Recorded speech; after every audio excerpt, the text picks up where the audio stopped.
पे रावण ने होने वो।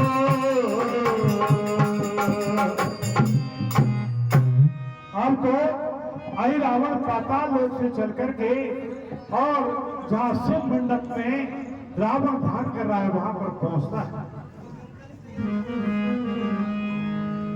पिताश्री जय शंकर की, पुत्र जय शंकर की। पिताश्री, तीनों लोगों को आपने अपने प्रताप से जीत लिया है, लेकिन आज मुझे आपकी सभा में ये एकाकीपन कैसे दिखाई दे रहा है और आपके मुखमंडल से तेज गायब है। ऐसा लगता है कि लंका पे कोई निश्चित रूप से संकट आया है। कहिए पिताश्री, क्या कारण है आज ये सिंहासन, मेरे भ्राता इंद्रजीत का ये सिंहासन कैसे खाली है और काका श्री भीषण कहाँ है?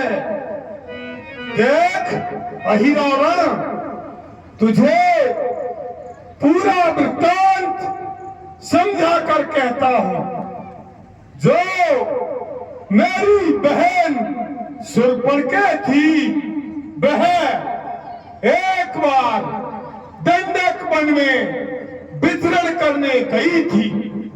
वहां पर अयोध्या के दो राजकुमार राम और लक्ष्मण ने उनके साथ बहुत ही बुरा किया। उन्होंने, छोटे तपस्वी ने बहन शूर्पणखा की नाक और कान काट लिए। वह प्रतिशोध का बदला लेने के लिए खर और दूसर के पास गई, लेकिन उन्होंने खर और दूसर को भी मार डाला।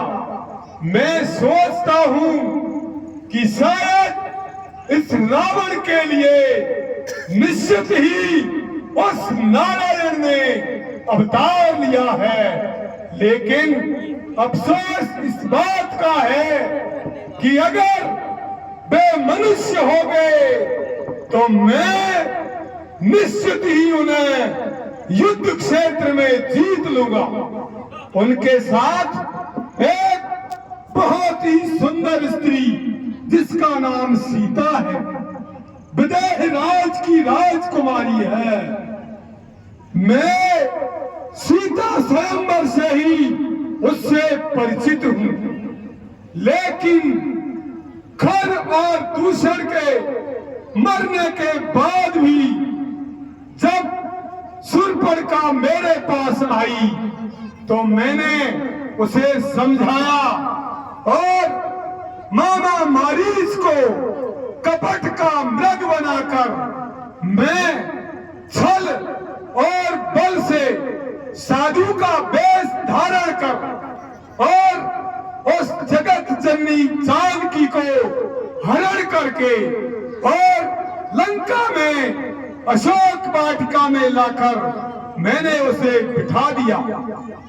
देख अहिरावण, मैं राम का वेश बनाकर भी उस सीते के पास जा सकता था, लेकिन किसी का वेश बनाने से पहले उसका नाम लेना जरूरी है।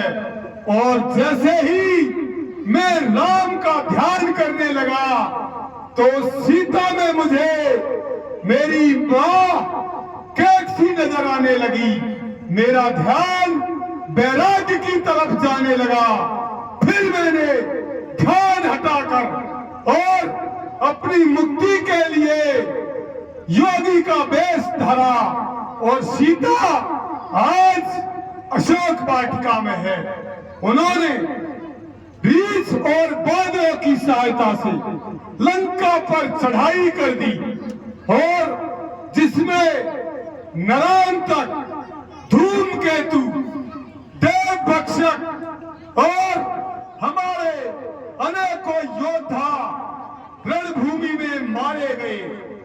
और जो विभीषण है वह मुझे ज्ञान बांटने लगा। मैंने उसे अपना मनोबल गिराने के लिए ऐसा उचित नहीं समझा और लंका से निकाल दिया। वह भी श्री राम की शरण में चला गया। फिर उन्होंने एक अंगद नाम के बाली के पुत्र को संधि के लिए भेजा। मैंने संधि संदेश भी स्वीकार कर दिया। उन्होंने लंका पर चढ़ाई कर दी, जिससे मेरा भाई कुंभकर्ण भी मारा गया और मेघनाथ, जो कि रण में बांकुरा था, इंद्र को जीतने वाला था, वह भी मारा गया। इंद्रजीत मारा गया? हाँ भैया। देख बेटे, अब मुझे अहिरावण, जो कि पाताल लोक में रहता है, मुझे तेरे ऊपर ही विश्वास है कि उन्हें, क्योंकि तुम भी सारी मायावी शक्तियां जानते हो, राम और लक्ष्मण को बहका करके विभीषण का वेश बनाकर पातालपुरी में ले जाना और वहां पर देवी को उनके भेंट चढ़ा देना, जिससे कि यह रावण निशंक हो जाए। ऐसा करना। पिताश्री, मैं मेरी माया की विद्या में बहुत निपुण हूँ। आप ये चिंता ना करें कि मुझे क्या करना है। बस आप मुझे आज्ञा दीजिए कि उन वनवासी छोकरों को मैं अतिशीघ्र मौत के घाट उतार सकूं। बहुत अच्छा अहिरावण, मुझे तेरे कार्य पर पूर्ण विश्वास है कि तुम अपने कार्य को बेखूबी से अंजाम दोगे। कौन संभालोगे?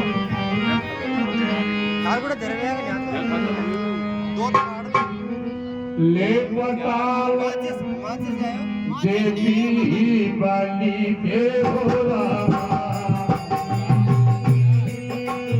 को हर ले जाऊंगा।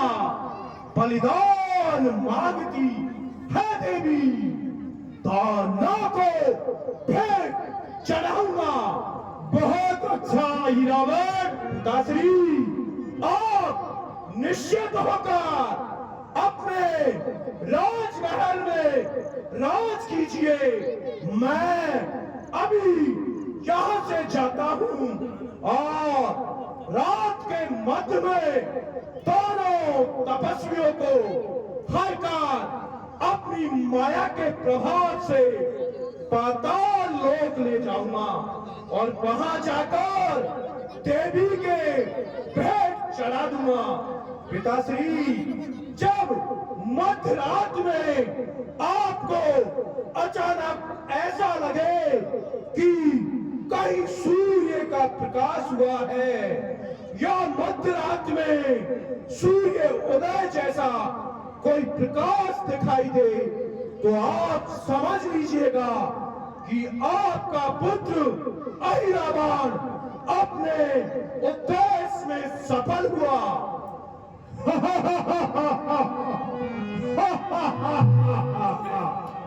मुझे ऐसे पुत्र पर गर्व है जो कि पातालपुरी में रहकर भी रावण के लिए काम करेगा। तही ऐसा वचन प्रबोध करी शीस नाई बलभागी आयहु रघुपति कटक कवे वर देवी